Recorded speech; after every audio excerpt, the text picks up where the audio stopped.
இங்கே கலந்து கொண்டிருக்கின்ற பெரியவர்களே, தாய்மார்களே, என் ரத்தத்தின் ரத்தமான உடன்கள்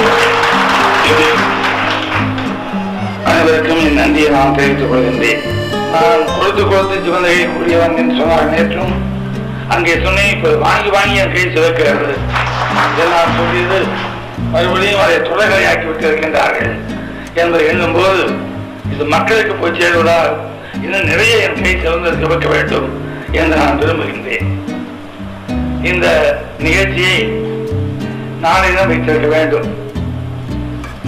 தவிர்க்க முடியாமல் நான் நாளை காலையிலே இங்கே இருக்க வேண்டிய அவசியம் இருந்தது. அதைவிட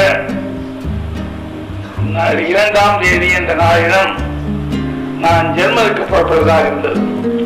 ஜெர்மனிக்கு புறப்பட்டு போய் ஒரு ஏறத்தாழ ஒரு 3-4 வாரங்கள் பல மேலாளர்களை சுற்றிவிட்டு தொழில்துறையிலே பல காரியங்களை செய்வதற்கு வசதியாக தொடர்புகளை ஏற்படுத்திக் கொண்டு வர வேண்டும் என்பதற்காக அந்த திட்டம் தீட்டப்பட்டிருந்தது. ஆகவேதான் இதை மாற்றி வைத்துக் கொள்ள முடியுமா என்று கேட்டேன். யாரும் இதை ஒத்துக்கொள்வது கிடையாது. எவ்வளவோ காரணத்தை சொல்வார்கள்.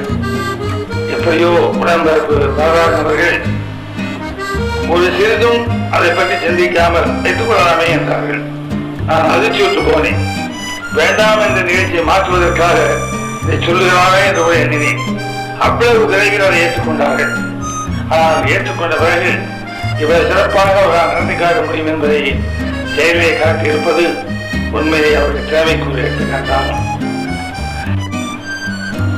என்னை பொறுத்தவரையில் நாட்டியங்களை அவ்வப்போது பார்க்கக்கூடிய வாய்ப்பை பெற்றிருக்கின்றேன். ஆனால் நாட்டியத்திலே எனக்கு அவ்வளவு பரிச்சயம் இல்லை என்பதை எல்லோரும் ஒத்துக்கொள்வார்கள். ஆனால் பழுவூர் சாமராஜ் அவருடைய தந்தையை 10 ஆண்டுகளாக நான் அறிவேன். அவரும் நானும் சினிமாவில் ஒன்றாக நடித்திருக்கிறோம். இது சாமராஜ் கூட தெரியுமோ என்னமோ எனக்கு தெரியாது. அந்த அளவுக்கு எனக்கு அவருக்கும் தொடர்பு உண்டு. அந்த பரம்பரை நல்ல பரம்பரை என்பதை நான் இங்கே சுட்டிக்காட்ட வேண்டியது என்னுடைய கடமையாகும். ராமையா பிள்ளை அவர்களுக்கு என்று ஒரு தனி பாணி உண்டு. அவருடைய மூதாதையர்கள் பெரியவர்கள் தான் ஆசாரம் யாராக இருந்தாலும் அவர் கொடுத்த அந்த திறமையை தனதாக்கி கொண்டு பழுவூர் ராமையா பிள்ளைகளுடைய பாணி என்று சொல்கின்ற வகையில் அதை உருவாக்கி இருக்கின்றார்கள் என்றால் அதை பெருமையாக பாராட்ட வேண்டும். அதை அப்படியே தன்னுடைய சொத்தாக மாற்றி வைத்திருக்கிறார். அதிலும் சில மாற்றங்கள் செய்திருக்கிறார் அவருடைய மகன் தந்தை போல என்பதை இங்கே நான் குறிப்பிட விரும்புகிறேன். கைவழி நயனம் செல்ல என்ற அந்த பாடலை சொல்லிவிட்டு அதோடு நிறுத்திவிட்டார்கள். நயனம் சென்ற இடத்தில் மனம் செல்ல வேண்டும் என்பது தொல்காப்பியத்தின் அறிவுரை. அந்த மனம் சென்றால் கூடாது, அதை தைக்க வேண்டும். அதனால கண் எங்கே போகிறதோ அந்த கண்ணோடு தன் மனம் சென்றால்தான் அந்த பாவம் பூர்த்தியாகும். அங்கே லைஃப் ஐக்கியம் இருக்க முடியும். அதுபோல நான் பல நாட்டிய கச்சேரிகளை பார்த்து பாராட்டி இருந்தாலும் செல்வி ஜெயந்தியை பார்த்து நான் அதிசயப்பட்டேன் என்பதை மட்டும் இங்கே சொல்லித் தர வேண்டும். பார்ப்பார்கள், பரதனை போனால் பார்ப்பார்கள். அதே போல இடதையை நீட்டும் போது அதை பார்ப்பதில்லை. கையை பின்னால் சுழற்றி கொண்டு வரும்போது கண்களும் தலைமரப்பும் திரும்பி வர வேண்டும். ஆனால் வலதை பக்கம் செய்வது போல இடது பக்கம் அந்த அசைவு இருக்காது. தாளங்கள் பாவங்கள் காலை தூக்கி வைக்கின்ற நிலைமைகள் வேறெல்லாம் ஒரு பக்கம் எப்படி இருக்க வேண்டுமோ மறுபக்கமா அப்படி இருப்பது பூர்த்தியான நிலைமைகள் பல பேரும் நம்மால் பார்க்க முடிவதில்லை. ஆகவே இந்த இடம் அதை முழுமையாக கண்டதில் நான் பெருமை அடைகின்றேன். குதிக்கும் பொழுது ஐயோ இந்த என்ன வரக்கூடாது, குதிக்கிறாரா இல்லை பந்து தெரித்து போகிறதா என்ற ஒரு சந்தேகம் நமக்கு வர வேண்டும். பூ போன்ற என்று சொல்வார்கள். இந்த பூப்பந்து எடுத்து போட்டால் கைக்கும் வைக்கக்கூடாது, அந்த பூவுக்கும் கசங்கு விழுந்த நிலைமை ஏற்படக்கூடாது. அதே போல் தன்னுடைய உடம்பை அவர் குதித்து நாட்டியத்திலே அவர் தன்னுடைய கரையை காண்பிக்கும் போது அவர் குதிப்பதாக நமக்கு தெரியவில்லை. ஏதோ குழந்தை துள்ளி விளையாடுவது போல்தான் நமக்கு தெரிகிறது. அந்த அளவுக்கு தன்னை பக்குவப்படுத்தி வைத்துக் கொண்டு இந்த கலையிலே ஆர்வத்தோடு அவர்கள் ஈடுபட்டிருப்பதை எண்ணும் போது இப்படிப்பட்டவர்கள் நிறைய நாட்களே தோன்ற வேண்டுமோ, எப்போது தோன்றுவார்களோ என்றெல்லாம் சொல்ல தோன்றுகிறோம். இருந்தாலும் நான் பெருமையோடு சாமராஜை பாராட்டும் போதே ஆசானுக்கு பெருமை சேர்க்கின்ற அந்த மாணவியையும் நாம் பாராட்டியாக வேண்டும். மாணவி சரியாக செய்யவில்லை என்றால் அதனுடைய குற்றம் குறைகள் அப்புறம் சாமராஜுக்கு போகும். அதை காப்பாற்றுவது ஒரு மாணவியினுடைய கடமை. இப்பொழுது என்னை பொறுத்தவரையில் சாமராஜுக்கு புகழ் சேர்த்து கொடுத்திருக்கிறார் மாணவி என்பதை நான் பெருமையோடு சொல்ல முடியும். அவர் கால் நடக்கும் பொழுது முன்னால் விரும்புவதெல்லாம் சாதாரணமா இப்படித்தான் போடுவார்கள். அவர் இப்படி நடக்கிறார். அதை கவனித்த போது எனக்கு ஒரு ஞாபகம் வந்தது. மயில் கால் எடுத்து வைக்கும் போது, தூக்கி வைக்கும் போது கொஞ்சம் அப்படி பின்னித்தான் வைக்கும். அதை பார்த்துத்தான் பழகிக் கொண்டார்களா, அது அவருடைய இயற்கையா, அது ஆசானுடைய படிப்பினையா என்று எனக்கு தெரியாது. ஆனால் இதை பலரிடம் நான் பார்க்கவில்லை. அதேபோல் மயில் என்ன என்பார்கள்,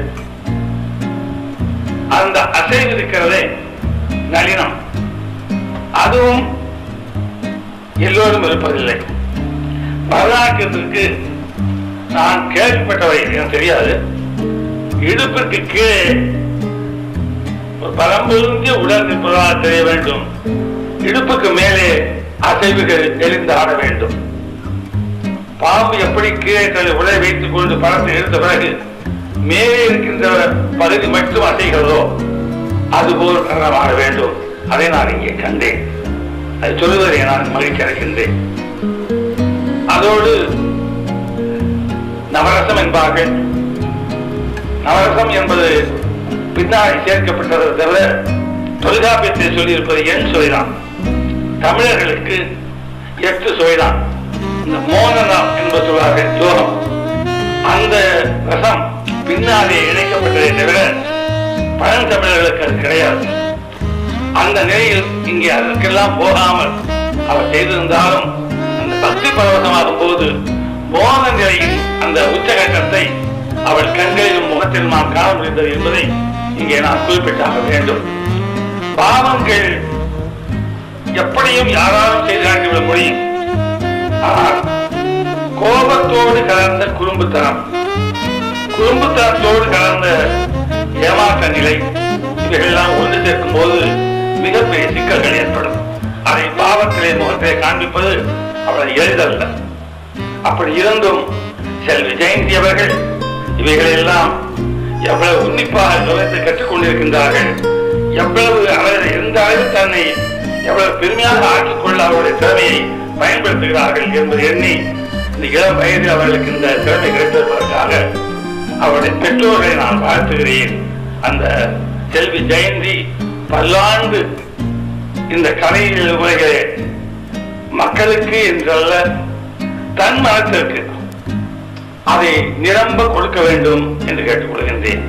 பாடுகின்றவரும் ஆடுகின்றவரும் முதலில் தன்னை திருப்திப்படுத்திக் கொள்ள வேண்டும். பிறருக்காக பாடுவது என்பது அவர் சரியாக வராது. பிறருக்காக ஆடுவது என்பதும் சரியாக இராது.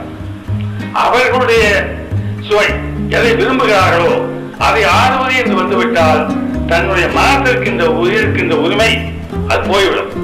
ஆகவே தன் மனதிற்கு உரிமை இருக்கிறது என்றால் அந்த உரிமைக்கு அடையாளம் தன்னை கண்ணாடியிலே பார்த்து ஆடுகின்ற எந்த நாட்டிய பயிற்சி பெற்றவர்களும் தன் உள்ளத்தை ஒரு நிம்மதியை பூர்த்தி செய்துவிட்டோமா இல்லையா என்பதை பற்றி கேள்விக்குறியாவது எடுத்துக்கொண்டு அதுக்கு பதில் சொல்லிவிட்டோம் என்ற திருப்தியை, அது பதில் சொல்ல வேண்டும் என்ற முயற்சியை எடுப்பதற்கு முயன்றார்களால் அப்படி யார் இருப்பார்கள் என்று நான் எண்ணி பார்க்கிறேன். செல்வி ஜெயந்தியாக இருக்க முடியும் என்று நான் சொல்ல கடமைப்பட்டிருக்கின்றேன். அந்த அளவுக்கு தன்மையப்பட்டு தனக்காக அவர் ஆடுகிறார்கள். தன் மன நிம்மதிக்காக திருப்திக்காக அவர் பூர்த்தி செய்வதற்காக தன் கலை உணவை பயன்படுத்துகிறார் என்பதை எண்ணி